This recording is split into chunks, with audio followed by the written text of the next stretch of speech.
चलो जी बेटा जी, अपन ने जब लास्ट क्लास में पढ़ रहे थे तो अपन ने पढ़ लिया था प्रोटेक्टिंग ग्रुप्स के बारे में। तो आज अपन जो पढ़ेंगे ग्रिग्नार्ड रिएजेंट्स में, उसमें अपन पढ़ेंगे कार्बोक्सिलिक एसिड और उसके डेरिवेटिव कैसे न्यूक्लियोफिलिक एडिशन एलिमिनेशन रिएक्शंस को देते हैं। तो सबसे पहले अपन बात करते हैं carboxylic acid and it's acid derivative की। तो देखो बेटा, ये कार्बोक्सिलिक एसिड है। ये कौन है बेटा? Carboxylic acid. क्लियर है? और ये सब इसके एसिड डेरिवेटिव है। कौन? Halo acid, anhydride, ester, amide. इन सब में एक चीज देखें तो बेटा, इन सब में ये चीज तो कॉमन है। उसके बाद जो लगा है वो जी ग्रुप है। जैसे कार्बोक्सिलिक एसिड में जी ग्रुप कौन है? OH। हेलो एसिड में कौन है? Cl। एनहाइड्राइड में ये वाला ग्रुप, एस्टर में OR, एमाइड में NH2। ये सब जो रिएक्शन देते हैं उस रिएक्शन का नाम है बेटा न्यूक्लियोफिलिक एडिशन एलिमिनेशन रिएक्शन। क्या नाम है? Nucleophilic addition elimination reaction.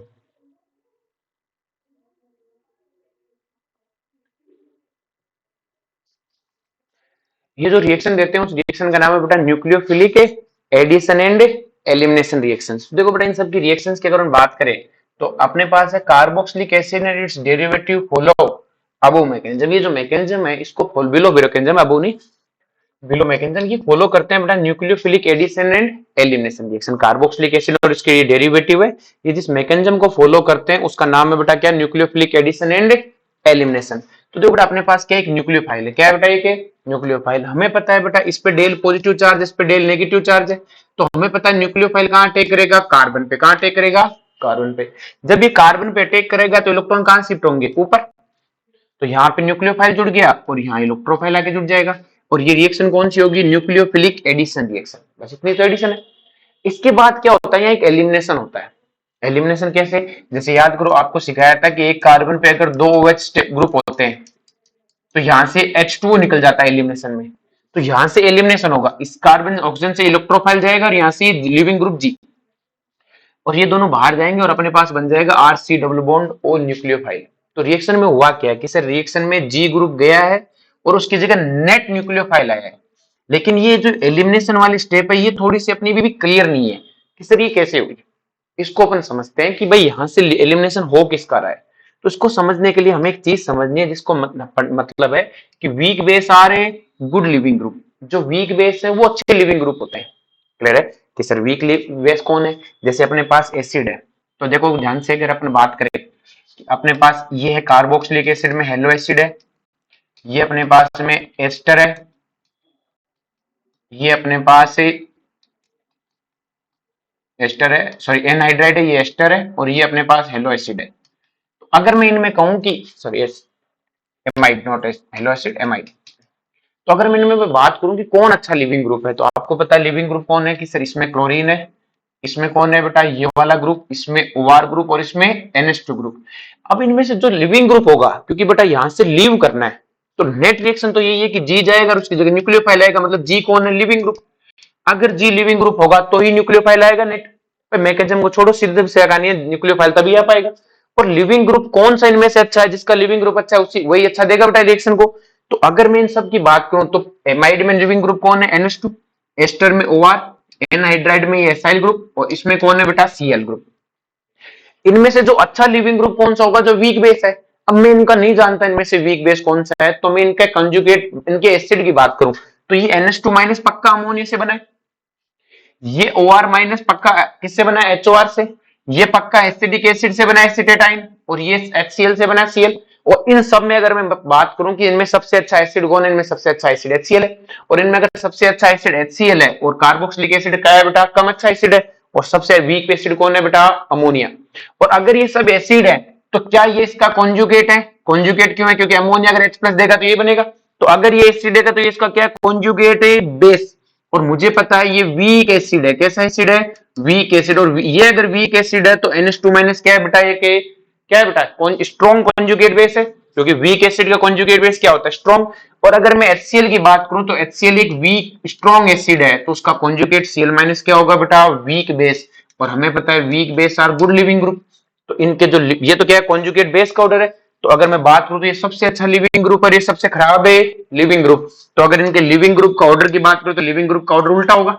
मतलब Cl माइनस सबसे पहले लीव करेगा। जैसे मैं रिएक्शन लू कि अपने पास है कार्बोक्सिलिक एसिड, इसमें मैंने HCl डाला, तो आपको पता है HCl में H प्लस और है Cl minus. Cl minus nucleophile है, तो न्यूक्लियोफाइल तो कार्बन पे अटैक करेगा, और जब Cl माइनस यहाँ अटैक करेगा तो ये इलेक्ट्रॉन ऊपर शिफ्ट हो जाएंगे। यही तो सीखा है, पाई बॉन्ड हटा दो, इस पे न्यूक्लियोफाइल, इस पे इलेक्ट्रोफाइल, तो ये न्यूक्लियोफाइल आ गया, यहाँ कौन आ गया, इलेक्ट्रोफाइल। ये न्यूक्लियोफिलिक एडिशन है। अब एलिमिनेशन होगी, तो एलिमिनेशन में एक H जाएगा। अब लिविंग ग्रुप OH भी और Cl भी, और हमें अभी पढ़ा कि Cl माइनस अच्छा लिविंग ग्रुप है, तो जैसे ही H आएगा Cl ग्रुप बाहर चला जाएगा, और नेट कोई रिएक्शन हुई नहीं, नेट कोई रिएक्शन है हुई नहीं। तो अब नेट रिएक्शन हुई तो कि सर करना कैसे, हमें करना ऐसा ही नहीं, हमें सिंपल सिंपल देखना है कि हमें क्या दिया है बेटा। जैसे हमें दिया कार्बोक्सिलिक एसिड, हमें दिया HCl, और पूछेगा कि इसकी रिएक्शन बताओ, तो आपको कुछ नहीं करना, आपको OH माइनस और Cl माइनस में कंपैरिजन करना है। क्यों? क्योंकि बेटा सिंपल सी कहानी है, देखो रिएक्शन तभी पॉसिबल है जब ये OH ग्रुप बाहर जाएगा। ये OH ग्रुप तक, मतलब ये जो अगर अपन बात करें इससे, रिएक्शन तभी पॉसिबल है जब ये G ग्रुप बाहर जाएगा, मतलब कार्बोक्सिल के लिए G ग्रुप बाहर जाएगा, और G ग्रुप बाहर तभी जाएगा जब G ग्रुप क्या होगा, वीक बेस। तो हम ये कहते हैं कि जो न्यूक्लियोफाइल है और G ग्रुप है, ये G ग्रुप है न्यूक्लियोफाइल की कंपैरिजन में वीक बेस होना चाहिए। किसकी कंपैरिजन में? न्यूक्लियोफाइल की कंपैरिजन में G वीक बेस होगा, तभी ये बाहर जाएगा। और अगर ये तभी बाहर जाएगा तो सिंपल सी कहानी है बेटा कि अगर हमसे रिएक्शन पूछे तो हमें पता है OH और Cl है, तो आपको फौरन से HCl में से Cl माइनस आएगा, इधर से OH माइनस, इन दोनों में कंपेयर करना है। तो मुझे पता है H2O और HCl में से HCl स्ट्रॉन्ग एसिड है, और अगर HCl स्ट्रॉन्ग एसिड है तो ये क्या है बेटा, वीक बेस। और मैंने कहा था लिविंग ग्रुप वीक बेस होना चाहिए, या तो न्यूक्लियोफाइल वीक बेस है, इसका मतलब ये रिएक्शन है नहीं होगी। जैसे मैं रिएक्शन लू बेटा कि एस्टर की रिएक्शन करा दूं मैं Cl माइनस से, मैं पूछूं रिएक्शन होगी क्या, तो आप क्या कहोगे कि सर OR माइनस और Cl माइनस में कंपेरिजन कराना है, लिविंग ग्रुप और न्यूक्लियोफाइल में कंपेरिजन कराना है। तो लिविंग ग्रुप कौन है, OR माइनस, और न्यूक्लियोफाइल कौन है, Cl। और मुझे पता है कि एल्कोहल और HCl में से HCl स्ट्रॉन्ग एसिड है, और अगर HCl स्ट्रॉन्ग एसिड है तो न्यूक्लियोफाइल यहाँ तो वीक है, इसका मतलब ये रिएक्शन है नहीं होगी। लेकिन अगर मैं यही रिएक्शन यहाँ पूछूं कि RC डबल बॉन्ड OR है, सॉरी OR नहीं HCl है, इसकी रिएक्शन में NH2 अमोनिया से करूं, तो मुझे पता है अमोनिया में न्यूक्लियोफाइल कौन है, NH2 माइनस, यहाँ लिविंग ग्रुप कौन है, Cl माइनस, और आपको पता है HCl और अमोनिया, इनके एसिड ले लो कौन, तो इसी से बने होंगे। और HCl स्ट्रॉन्ग एसिड है, इसका मतलब ये Cl माइनस क्या है, वीक बेस, और लिविंग ग्रुप वीक बेस, इसका मतलब Cl बाहर चला जाएगा और यहाँ कौन आ जाएगा, NH2। जैसे मैं अगर मैं बात करूं बेटा, ये अपने पास है बेटा carboxylic acid, sorry not carboxylic acid, ये अपने पास में एस्टर, और अगर मैं कहूं इस पे O2C2H5 अटैक करेगा तो क्या रिएक्शन होगी, तो आप फौरन से कहो कि ये आपका न्यूक्लियोफाइल है, और लिविंग ग्रुप कौन है, OCH3। आपको पता करना है इन दोनों में से वीक बेस कौन सा है, तो वीक बेस वैसे तो सीधा ही पता है बेटा कि इस पे CH3 का क्या लग रहा है, प्लस आई, इस C2H5 भी क्या लग रहा है, प्लस आई, और अगर इसका प्लस आई ज्यादा लग रहा है तो इस ऑक्सीजन पे इलेक्ट्रॉन डेंसिटी ज्यादा है, और इस ऑक्सीजन पे इलेक्ट्रॉन डेंसिटी ज्यादा है तो अच्छा बेस हुआ ना, क्योंकि बेस कौन है, जो इलेक्ट्रॉन डोनेट करे, तो ये तो ज्यादा डोनेट करेगा। इस CH3 का प्लस आई कम लगेगा, कम लगेगा तो ऑक्सीजन पे इलेक्ट्रॉन डेंसिटी कम है तो कम डोनेट करेगा, तो ये वीक बेस है, और ये वीक बेस है तो ये क्या करेगा बेटा, बाहर चला जाएगा। या फिर आप ऐसे समझ सकते हो कि CH3OH है, वो ज्यादा एसिडिक है बेटा C2H5 पे OH से, और अगर ये ज्यादा एसिडिक है, अरे बोलो, ये ज्यादा एसिडिक है तो ये वीक, लिविंग ग्रुप वीक है, ये बाहर चला जाएगा। जैसे अगर मैं तुमसे कहूं कि ये रिएक्शन पॉसिबल है क्या, OCH3 में, तो आप कहोगे सर OC2H5 और OCH3 है, इनमें से अभी बात की थी यही वीक बेस है, और न्यूक्लियोफाइल वीक बेस नहीं होना चाहिए, लिविंग ग्रुप वीक बेस होना चाहिए। कौन वीक बेस होना चाहिए, लिविंग ग्रुप। जैसे अगर मैं बात करूं बेटा, आपके पास है ये वाला ग्रुप, और मैंने कहा OCH3 अटैक करने आ रहा है, तो आप क्या लिखोगे, O negative pH, O negative CH3, ये न्यूक्लियोफाइल है, न्यूक्लियोफाइल किससे है, किसी एल्कोहल से, और ये किसी है PHOH से। आपको पता है फिनोल ज्यादा एसिडिक है, यहाँ सर फिनोल ज्यादा एसिडिक है, और फिनोल ज्यादा एसिडिक है तो इसका मतलब ये कौन है बेटा, इसका कॉन्जुगेट क्या, वीक बेस है, इसका मतलब लिविंग ग्रुप वीक बेस है, निकल जाएगा, इसकी जगह OCH3 आ जाएगा। तो क्या सबको ये रिएक्शन समझ में आ गई बेटा, यहां तक किसी को कोई दिक्कत, पक्का। चलो जी आगे चलते हैं, चलो जी यहां तक सबको क्लियर है। अब चलो बेटा आगे चलते हैं अपन, और अपन पढ़ते हैं formation of carboxylic acid. Clear है? सब सारे इन सारे एसिड और एसिड डेरिवेटिव को हम फॉर्मेशन सीखेंगे। क्लियर है? सबसे पहले अपन सीखते हैं बेटा किसका बेटा कार्बोक्सिलिक एसिड का फॉर्मेशन सीखना है। और ये सबसे पहले में सीखना हाइड्रोलाइसिस ऑफ साइनाइड। किसके हाइड्रोलाइसिस सीखेंगे बेटा? साइनाइड के। तो जो बेटा साइनाइड की हाइड्रोलाइसिस की बात करें तो ये आपके पास आर-सी ट्रिपल बॉन्ड है, हमने इसमें H3O+ डाला। आपको पता है ये साइनाइड है और हमने इसमें एसिडिक मीडियम है, तो बताओ ये H+ किसके पास जाएगा? नाइट्रोजन की कार्बन? कार्बन के पास तो जाएगा नहीं, नाइट्रोजन के पास। आइसोसाइनेट थोड़ी है, किसके पास जाएगा? नाइट्रोजन के पास। और जैसे ये नाइट्रोजन के पास जाएगा आपको पता है कार्बोक्सिलिक एसिड बनेगा, सॉरी नाइट्रोजन पे जाएगा तो इस पे पॉजिटिव चार्ज आएगा। इस पे पॉजिटिव चार्ज आएगा तो इस बॉन्ड के इलेक्ट्रॉन को छीनेगा तो कार्बन पे पॉजिटिव, और कार्बन पे पॉजिटिव आएगा तो आप भी श्याम आपको पता है अटैक कौन करेगा? H2। H2 न्यूक्लियोफाइल है, H2 अपने लोन पेयर से अटैक करेगा तो देखो इस नाइट्रोजन को इलेक्ट्रॉन मिले तो न्यूट्रल हो गया, और इस कार्बन ने अपने ऑक्सीजन ने अपने लोन पेयर से अटैक किया तो उस पे कैसा चार्ज आ गया? Positive. In the next step ये क्या करेगा बेटा? H+ के रूप में से रिलीज कर देगा और आपके पास ये कंपाउंड बन जाएगा। और ये कंपाउंड टोटोमेरिज्म करेगा। क्या करेगा? टोटोमेरिज्म कैसे सिखाया था बेटा? H+ खा जाओ, O नेगेटिव बनेगा, और इस O नेगेटिव का क्या कराओ? रेजोनेंस। क्या कराओ बेटा? तो जैसे रेजोनेंस करेंगे NH2 पे नेगेटिव आ जाएगा, फिर ये H+ ले लेगा, तो क्या मिला? एमाइड। क्या मिला? तो क्या साइनाइड के हाइड्रोलाइसिस से एमाइड मिलता है? कि हाँ मिलता है? अरे बोलो। अब हमने इस मीडियम तो अभी भी एसिडिक है, अब एसिडिक है तो H+ को ऑक्सीजन खाएगा कि नाइट्रोजन खाएगा? नाइट्रोजन क्यों नहीं खाएगा? क्योंकि नाइट्रोजन का लोन पेयर तो रेजोनेंस में, और हमने पढ़ रखा है एमाइड का दोनों एटम नाइट्रोजन नहीं ऑक्सीजन होता है, तो हमें पता ऑक्सीजन होता है, तो ये नाइट्रोजन अंदर लोन पेयर इस ऑक्सीजन को क्या करेगा? H+ खा लेगा ये। अरे बोलो। और जैसे ही H+ खाएगा ऑक्सीजन पे क्या आएगा? पॉजिटिव चार्ज, और पॉजिटिव चार्ज आएगा तो कार्बन से इलेक्ट्रॉन छीनेगा, और ये कार्बन से छीनेगा तो H2 अपने लोन पेयर से क्या कर देगा? अटैक। अरे बोलो। अब ऑक्सीजन ने तो इलेक्ट्रॉन छीने तो न्यूट्रल हो गया, H2 ने अपने लोन पेयर से अटैक किया तो उस पे कैसा चार्ज आ गया? Positive. In the next step आपको बताइए H+ को क्या कर देगा? रिलीज। क्या कर देगा? अरे H+ को रिलीज कर देगा तो ऑक्सीजन पे क्या है? OH है, NH2 है और OH है। अब हमें पता है कि OH और NH2 में से NH2 बाहर नहीं जाना चाहिए, क्योंकि हमारा रूल्स यही है, क्योंकि OH- और NH2- इन दोनों में से अगर बात करें तो H2O और अमोनिया, तो ज्यादा स्ट्रॉन्ग एसिड कौन है बेटा? पानी ज्यादा एसिडिक है, और पानी ज्यादा एसिडिक है मतलब H2O एक वीक बेस है, तो बाहर कौन जाना चाहिए? OH को। लेकिन हमने मीडियम मैंने कहा कुछ ना कुछ हम डाल के रखेंगे, हमने क्या डाल रखा है? H+। क्या डाल रखा है? इसलिए क्वेश्चन आता है एसिडिक मीडियम क्यों चाहिए, ध्यान रखना, क्योंकि वरना NH2 बाहर नहीं जाता, OH बाहर जाता, क्योंकि पानी क्या है? स्ट्रॉन्ग एसिड है, और पानी स्ट्रॉन्ग एसिड है तो OH- वीक बेस, और वीक बेस बाहर जाते हैं, weak base are good leaving group, पर हमने डाल रखा है एसिडिक मीडियम। अब H+ है, यहां तो H+ को NH2 को खाने को मौका नहीं मिला था क्योंकि रेजोनेंस में था, अब तो कोई रेजोनेंस में नहीं है कोई भी, मैंने कहा H+ है, कौन खाएगा? तो क्या NH2 भाग के खाएगा, क्योंकि NH2 अच्छा बेस है, इसमें oxygen donor atom, nitrogen donor atom, nitrogen जल्दी डोनेट करेगा, और जैसे NH2 एक्सेप्ट करेगा वो क्या बन जाएगा? NH3+, और NH3+ एक अच्छा लिविंग ग्रुप है। और बोलो, तो यहां से OH अंदर आएगा, NH3 कहां जाएगा? बाहर, आपको क्या मिल जाएगा? Carboxylic acid. तो यही साइनाइड हाइड्रोलाइसिस करके कार्बोक्सिलिक एसिड देता है, यही साइनाइड हाइड्रोलाइसिस होके एमाइड देता है। अरे बोलो। तो इसका मतलब क्या हुआ कि अगर मैकेनिज्म को मैं छोड़ दूं तो अगर कार्बोक्सिलिक साइनाइड का अगर पार्शियल हाइड्रोलाइसिस करते हैं तो एमाइड बनता है, और साइनाइड का फुल हाइड्रोलाइसिस करें तो क्या मिलता है? Carboxylic acid. तो इसका मतलब एमाइड के हाइड्रोलाइसिस पे भी कार्बोक्सिलिक एसिड ही मिलेगा। आगे की प्रोसेस तो है, बस हमें हीट करना पड़ता है। क्या करना पड़ता है? हीट करना पड़ता था कि एलिमिनेशन वाली रिएक्शन प्रोसीड हो। कौन सी हो? तो अगर आपको H3O+ इन हीट दिया है, इसका मतलब आप क्या समझोगे? Fully hydrolysis. अरे बोलो। और सिर्फ H3O+ दिया है, इसका मतलब क्या है? Partial hydrolysis. अरे बोलो। और एमाइड का तो आगे है ही।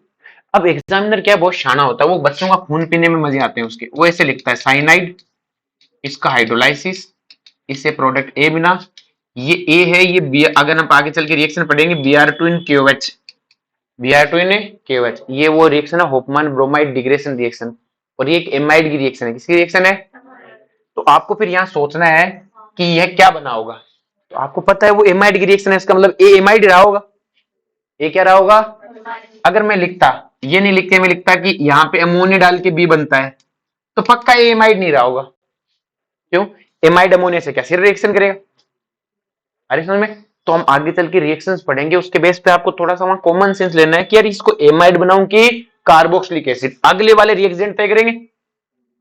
और एग्जामिनर ये चेक करना चाहता है कि आप आगे वाले के बेस पे जज करो कि ए क्या होना चाहिए। भाई हमें यहाँ जो रिएक्शन डालेगा अगर वो कार्बोक्सिलिक एसिड के लिए होता है तो आप सोचोगे यार कार्बोक्सिलिक एसिड रहा होगा। अरे बोलो, हिंट तय करनी है, बनते दोनों ही है, यहां वाली हिंट तय करेगी ये क्या बनेगा। क्लियर है? चलो जी नेक्स्ट बात करते हैं बेटा, हमें किसी एसिड डेरिवेटिव से बनाना है। किससे बनाना है? देखो बहुत आसान है। एसिड डेरिवेशन में हमने सबसे पहले एस्टर लिया। एस्टर में लिविंग ग्रुप कौन है? OR। और हमें पता है हमारी रिएक्शन में पानी डाला है तो पानी में एक तो H प्लस है और एक OH माइनस है। तो मुझे बताओ यहाँ पे लिविंग ग्रुप कौन है? OR। तो हमें पता है OR बाहर जाएगा, कौन बाहर जाएगा? और उसकी जगह कौन आएगा? OH। रिएक्शन तो यही। अरे भाई इनकी रिएक्शन यही है, न्यूक्लियोफिलिक एडिशन है, एलिमिनेशन। जी ग्रुप बाहर जाएगा, उसकी जगह कौन आएगा? न्यूक्लियोफाइल। तो हमारे पास क्या आ गया? कार्बोक्सिलिक एसिड में कौन आ गया? OH। कौन आ गया? और हमें पता है बाहर, अब OR बाहर निकला तो उसके साथ में क्या निकल गया? ROH। क्या निकल गया? अरे बोलो, हमारे पास कौन आ गया? OH और ROH। अरे बोलो तो सही। चमका क्या? ये एसिडिक मीडियम था, कौन सा था? अगर मैं बेसिक मीडियम लेता तब भी मुझे कोई टेंशन नहीं थी, मैं तो रिएक्शन ऐसे करा था, OR बाहर जाएगा उसकी जगह आ गया OH और OR और H प्लस मिलके बन गए एल्कोहल। लेकिन मीडियम बेसिक का तो कार्बोक्सिलेट आयन, कौन सा आयन है? याद हो गई? जैसे ये रिएक्शन है, आपके पास हेलो एसिड है, कौन सा एसिड है? हेलो एसिड में हमें पता लिविंग ग्रुप Cl है। पानी डाला तो एक तो आएगा OH माइनस और एक आएगा H प्लस। तो Cl की जगह तो OH आएगा, रिएक्शन तो ये जी जाएगा, न्यूक्लियोफाइल आएगा और ClH को लेके क्या बन जाएगा? HCl। और एसिडिक मीडियम है तो दोनों बने रहेंगे, लेकिन बेसिक मीडियम में इसका भी H प्लस खा जाएंगे, इसका भी। फिर बोलो, जैसे अपने पास एनहाइड्राइड है, क्या है बेटा? एनहाइड्राइड में चाहे इधर से लिविंग ग्रुप लो चाहे इधर से लो, दोनों तरफ लिविंग ग्रुप है। अरे बोलो, अगर ये वाला एंड लिविंग ग्रुप है तो हमारे पास पता है OH माइनस और H प्लस है, तो ये OH माइनस इस पे अटैक करेगा तो इसका भी कार्बोक्सिलिक एसिड बनेगा। और जो ये लिविंग ग्रुप H प्लस खाएगा इसका भी कार्बोक्सिलिक एसिड बनेगा। तो बताओ कितने कार्बोक्सिलिक एसिड बनेंगे? 2। एसिडिक मीडियम है तो कार्बोक्सिलिक, बेसिक मीडियम है तो कि सर ये तो सिमेट्रिकल था। अगर अनसिमेट्रिकल होता तो बनता तो दोनों में कार्बोक्सिलिक एसिड। लेकिन आपको मान लो वो कहता जो पानी वाला ऑक्सीजन है वो O18 है, तो वो इस वाले कार्बन पे जाएगा कि इस वाले पे जाएगा? तो सिंपल है, बहुत आसान है। इस पे डेल पॉजिटिव चार्ज है, इस पे भी डेल पॉजिटिव चार्ज है, न्यूक्लियोफाइल इस कार्बन पे भी कर सकता है, इस कार्बन पे भी कर सकता है, क्योंकि एनहाइड्राइड में तो दो दो इलेक्ट्रोफिलिक सेंटर है। अरे बोलो, तो यहां पे भी कर सकता है और यहां पर भी। कहां अटैक करेगा? कि सर H2O कल सिखा था कि न्यूक्लियोफाइल वहां अटैक करता है जहां इलेक्ट्रॉन डेंसिटी, जहां पॉजिटिव चार्ज क्या होता है? ज्यादा। तो हमें पता है इस CH3 का प्लस आई, इस C2H5 का प्लस आई, ज्यादा प्लस आई कहां पर है? इसका। इसका मतलब यहाँ पॉजिटिव चार्ज कम है, तो इसका मतलब ये वाला H2O इस पे अटैक करेगा, तो ये H2O वाला इसके साथ जाएगा, मतलब आइसोटोपिक ऑक्सीजन किसके साथ जाएगा? इसके साथ में। अरे बोलो, समझ में आ गया? बनना दोनों का कार्बोक्सिलिक है। नेक्स्ट वन है बेटा एमाइड से। किससे है बेटा? अमाइड में अभी हम पढ़ के आए, हमें पता है एक H प्लस और एक OH माइनस। बताओ बाहर कौन जाएगा? NH2 कौन जाएगा? अगर बाहर NH2 जाएगा तो उसकी जगह इसमें तो OH आएगा और NH2H प्लस खा जाएगा तो क्या मिलेगा? अमोनिया। लेकिन मीडियम एसिडिक है तो अमोनिया नहीं मिलके हमें क्या मिलेगा? अमोनिया में आयन। और बेसिक मीडियम होता तो क्या होता? कार्बोक्सिलेट आयन मिलता। पर ध्यान रहे इनकी रिएक्शन को हीट चाहिए, क्या चाहिए? हीट, क्योंकि यहाँ थोड़ा एसिड बेस है। क्या है बेटा? Acid base. तो एमाइड की रिएक्शन को हीट करने पर रिएक्शन होती है, हाइड्रोलाइसिस होती है, और साइनाइड को भी हीट करने पर, हाइड्रोलाइसिस करने पर क्या मिलता है? कार्बोक्सिलिक एसिड, वरना एमाइड रुक जाता है। क्या बन जाता है? बीच की स्टेप यही तो है। नेक्स्ट रिएक्शन है एस्टरिफिकेशन। क्या है बेटा? अगर मैं एस्टरिफिकेशन बिना मैकेनिज्म के एक लाइन में समझा दूं तो ज्यादा बेटर है, बाद में मैकेनिज्म सिखा दूंगा कि सर कैसे। आपको कुछ नहीं करना बेटा, एस्टरिफिकेशन का मतलब होता है एस्टर बनाना। क्या बनाना? मैंने लिया बेटा आपके पास कार्बोक्सिलिक एसिड, क्या लिया? इसमें डाला alcohol, medium acidic medium, acid catalyse होती है। क्या होती है? Acid catalyse. जान रहे कैसे रिएक्शन होती है? Acid catalyse. तो जैसे मैंने इसमें एल्कोहल डाला तो आपको पता है एल्कोहल में न्यूक्लियोफाइल कौन है? RO नेगेटिव और यही होता है। तो लिविंग ग्रुप कौन है यहाँ पे? OH। OH जाएगा उसकी जगह कौन आएगा? OR। उसकी जगह कौन आएगा? और OH H प्लस लेके क्या बन जाएगा? H2। आसान है। अब मुझे बताओ ये ऑक्सीजन कहां से है? एल्कोहल का ऑक्सीजन है कि कार्बोक्सिलिक एसिड का ऑक्सीजन है? एल्कोहल का है, क्योंकि OH तो बाहर गया था। एक क्वेश्चन तो यही आता है, ऐसे लिख देता है ऑक्सीजन ये 18 है तो ये कहां पे होगा? यहां पर। और अगर इस पे 18 होता तो ये कहां होता, पानी में। तो क्या एस्टरिफिकेशन समझ में आ गई? मैकेनिज्म तो बात की बात है। अरे बोलो। अब इस रिएक्शन के दो क्वेश्चन पूछता है, अगर आप ये अब ध्यान से देखो तो मैं एस्टर का हाइड्रोलाइसिस करके ये बना के आया हूं। एस्टर में पानी डालो तो कार्बोक्सिलिक एसिड और एल्कोहल। अरे बोलो। और कार्बोक्सिलिक एसिड में एल्कोहल डालो तो ये, मतलब ये तो रिवर्सिबल रिएक्शन है। कैसी रिएक्शन है? मतलब एस्टर में अगर आपने पानी डाला तो रिएक्शन पीछे आ जाएगी। अरे बोलो। और अगर मैं पानी हटा दूं तो रिएक्शन आगे जाएगी। सर कैसे? हमने इक्विलिब्रियम में एक ली चैटर्ले प्रिंसिपल पढ़ा था। वो प्रिंसिपल कहता है कि अगर किसी रिएक्शन में रिएक्टेंट या प्रोडक्ट साइड में से किसी साइड भी अगर कंपोनेंट कम होता है तो रिएक्शन उसी साइड डायरेक्शन में जाएगी। तो अब अपन क्या करते हैं, जब एस्टरिफिकेशन करवाते हैं, जब हमें एस्टर बनाना होता है तो हम कार्बोक्सिलिक एसिड में एल्कोहल डालते हैं, रिएक्शन आगे की तरफ चलती है। और हम क्या करते हैं, इस H2O को रिमूव करते रहते हैं। क्या करते रहते हैं? और H2O को रिमूव करने का फायदा क्या है बेटा, कि सर हम H2O रिमूव करेंगे तो रिएक्शन हो क्या लगेगा, अच्छा प्रोडक्ट बना ही नहीं, वो और फॉरवर्ड जाएगी। जैसे H2O रिमूव कर देंगे तो रिएक्शन पीछे तो आ ही नहीं सकती, क्योंकि आपको मैंने इक्विलिब्रियम में सिखाया था A प्लस बी रिएक्शन करके C प्लस डी बनाती है। ये A है, ये B है, ये C और ये 0 है, तो रिएक्शन बैकवर्ड चल नहीं सकती, सिर्फ फॉरवर्ड चलना पड़ेगा। तो हम पानी हटा देते हैं, बनती पानी, तो बैकवर्ड आने का चांस ही, सिर्फ फॉरवर्ड ही फॉरवर्ड जाना पड़ेगा। तो क्वेश्चन आता है कि during esterification why we remove H2O, क्यों रिमूव करते हैं, ताकि रिएक्शन क्या जाए, according to Le Chatelier principle reaction कहां जाए बेटा, फॉरवर्ड जाए। तो क्या ये लिख लोगे, ये बात क्लियर है? दूसरी बात क्या है, आप याद करो, जब मैंने एस्टर कहा, अब अगर मुझे रिएक्शन को ये वाली रिएक्शन करानी हो कि हमें एस्टर से कार्बोक्सिलिक एसिड बनाना हो तो अभी पढ़ गए थे।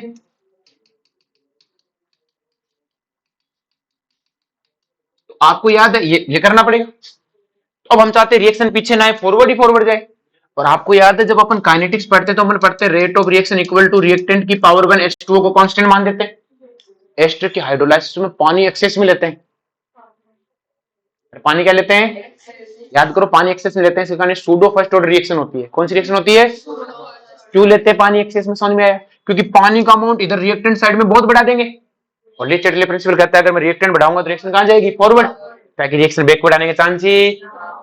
तो पानी बढ़ा दोगे तो कार्बोक्सिलिक एसिड का हाइड्रोलाइसिस होने लग जाएगा, पानी हटा दोगे तो कार्बोक्सिलिक एसिड से एस्टरिफिकेशन होने लग जाएगा। तो दोनों क्वेश्चन समझ में आए कि हम एक्सेस में पानी क्यों लेते हैं, ताकि कार्बोक्सिलिक एसिड ज्यादा बने, और पानी हटाते क्यों है, ताकि एस्टर ज्यादा बने।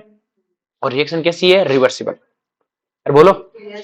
अब ये रिएक्शन एस्टर की थी, किसकी थी बेटा, एस्टर बनाने की थी, किससे थी बेटा, कार्बोक्सिलिक एसिड से। किससे थी? अब अगर मैं इसकी रिएक्शन की बात करूं, ये एक एसिडिक मीडियम की रिएक्शन है।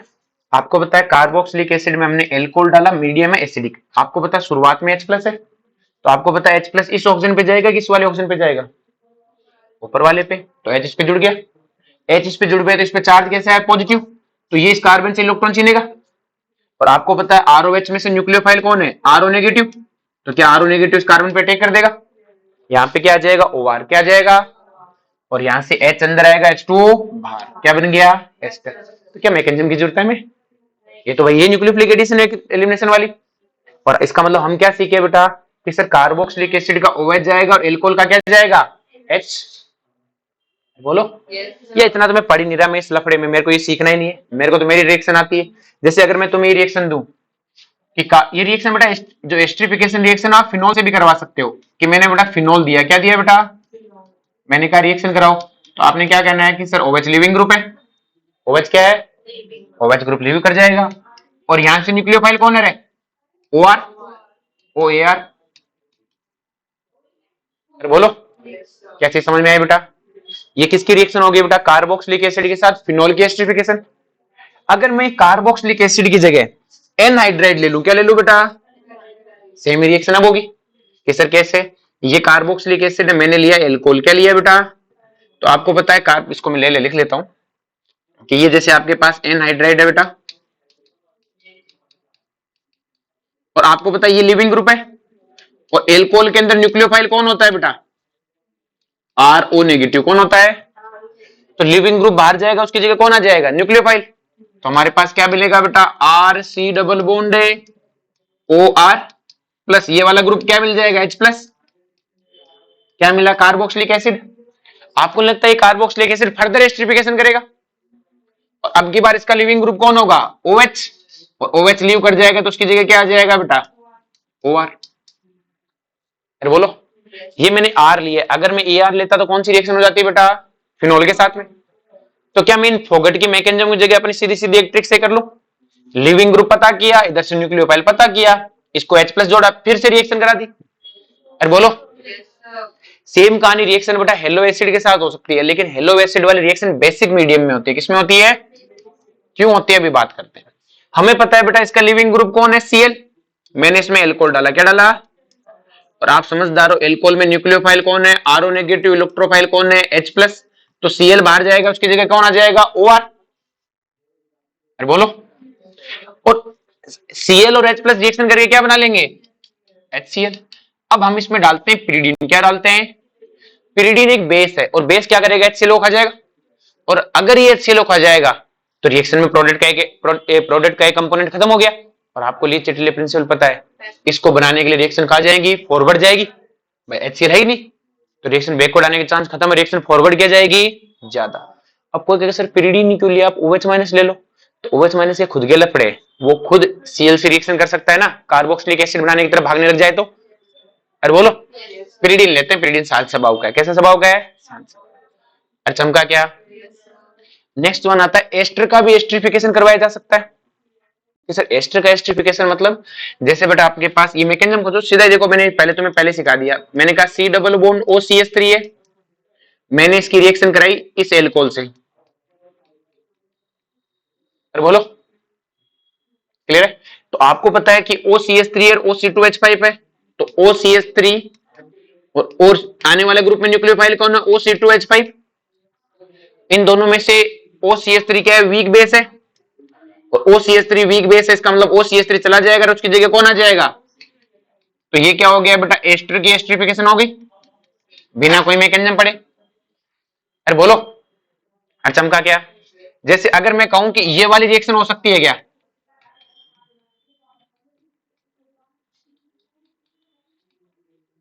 इसका एस्टरिफिकेशन हो सकता है क्या इस एल्कोहल से। तो देखो एस्टर की एस्टर बाकी सब हो सकते हैं, बस इनमें चेक करना है। एस्टर के एस्टरिफिकेशन में आप पहले इसको लिख लो OC2H5, और अटैकिंग ग्रुप का कौन है, OCH3, और आने वाला वीक बेस है, जाने वाला क्या होना चाहिए, वीक बेस, लेकिन यहां तो आने वाला वीक बेस है, नहीं ये रिएक्शन है। तो हम कह सकते हैं कि आने वाला एल्कोहल कैसा होना चाहिए, बड़ा ग्रुप होना चाहिए। अरे बोलो, आने वाला एल्कोहल क्या होना चाहिए, बड़ा। अगर वो बड़ा है तो छोटे वाला चला जाएगा।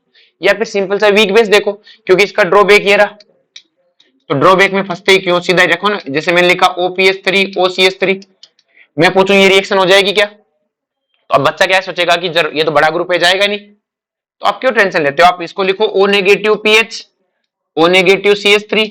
ये किससे बना है बेटा, फिनोल से। किससे बना है, फिनोल से। और ये किससे बना है बेटा, एल्कोहल से। और फिनोल क्या है बेटा, मोर एसिडिक है, और अगर ये मोर एसिडिक है तो ये क्या है, वीक बेस है, और लिविंग ग्रुप वीक बेस है, इसका मतलब चला जाएगा। तो ये क्या होगी बेटा, एस्टर का एस्टरिफिकेशन।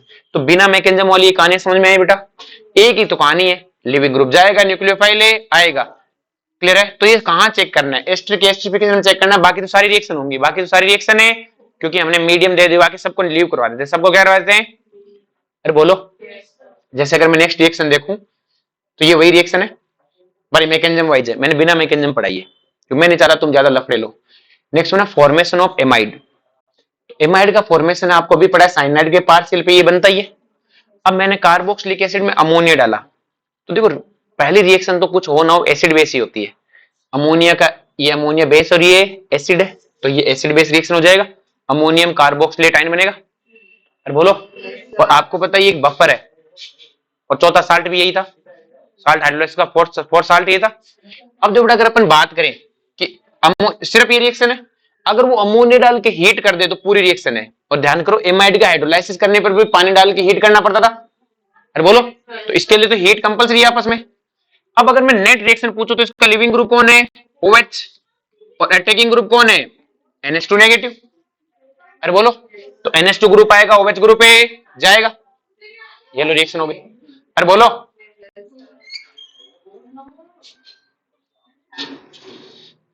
नेक्स्ट बात करें बेटा, अपने पास हेलो एसिड है, क्या है बेटा, तो इसमें न्यूक्लियोफाइल कौन है, NH2 नेगेटिव, तो Cl जाएगा, कौन आ जाएगा, NH2।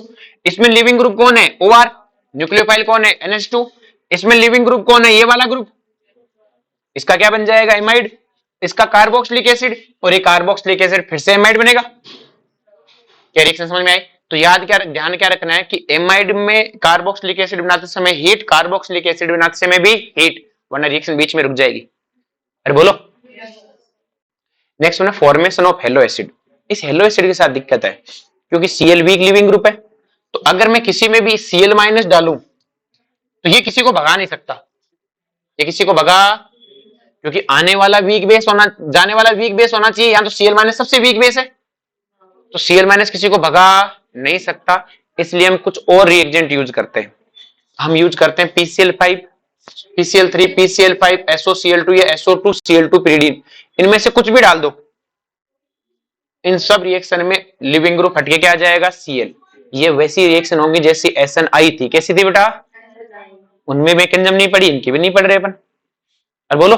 तो कार्बोक्सिलिक हेलो एसिड बनाने के लिए हमें क्या चाहिए, एक्सटर्नल रिएक्टेंट। क्या चाहिए? Cl माइनस किसी को हटा नहीं सकता, वही रिएक्टेंट है PCl5, PCl3, SOCl2, SO2Cl2। किस किस में? कार्बोक्सिलिक एसिड में डाल दो, एस्टर में डाल दो, या एनहाइड्राइड में। एमाइड में नहीं। एमाइड में, एमाइड में जब ये डालते हैं तो डिहाइड्रेटिंग एजेंट का काम करते हैं। किसका काम करते हैं? मुझे एक बात करो, साइनाइड का हाइड्रोलाइसिस करने पे एमाइड बनाता, तो डिहाइड्रेशन क्या होता है, एमाइड में से पानी निकाल दो तो वापस क्या मिलेगा, साइनाइड। तो हम क्या कहेंगे कि ये सब इसके लिए, और P2O5 इन हीट तो पहले डिहाइड्रेशन करता है, E2 एलिमिनेशन करवाता है एल्कोहल की, तो ये सब के सब क्या है, डिहाइड्रेटिंग एजेंट है। क्या है बेटा? समझा क्या? बोलो, कोई दिक्कत इसमें? पक्का? नेक्स्ट है फॉर्मेशन ऑफ एनहाइड्राइड। क्या है बेटा? फॉर्मेशन ऑफ एनहाइड्राइड सिर्फ कार्बोक्सिलिक एसिड से बनता है, आपको आईयूपीएसी नोमेनक्लेचर में सिखाया था। तो क्या करना है बेटा, यहां से कार्बोक्सिलिक एसिड है तो दो कार्बोक्सिलिक एसिड में से एक H2O चला जाएगा, क्या मिलेगा, एनहाइड्राइड। क्या मिलेगा? आप डिहाइड्रेटिंग एजेंट P2O5 इन हीट यूज कर ले, डायरेक्ट हीट कर दो। और ध्यान रहे बेटा, डिहाइड्रेशन जैसे आपको ये पूछ ले, एक तो ये वाला कार्बोक्सिलिक एसिड है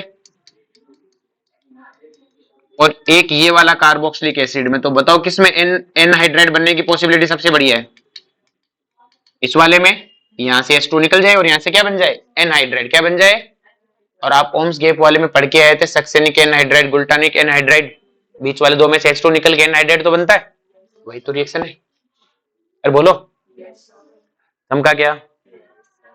चलो जी, आज समय हो गया है, बाकी पढ़ेंगे अपन कल। ठीक है।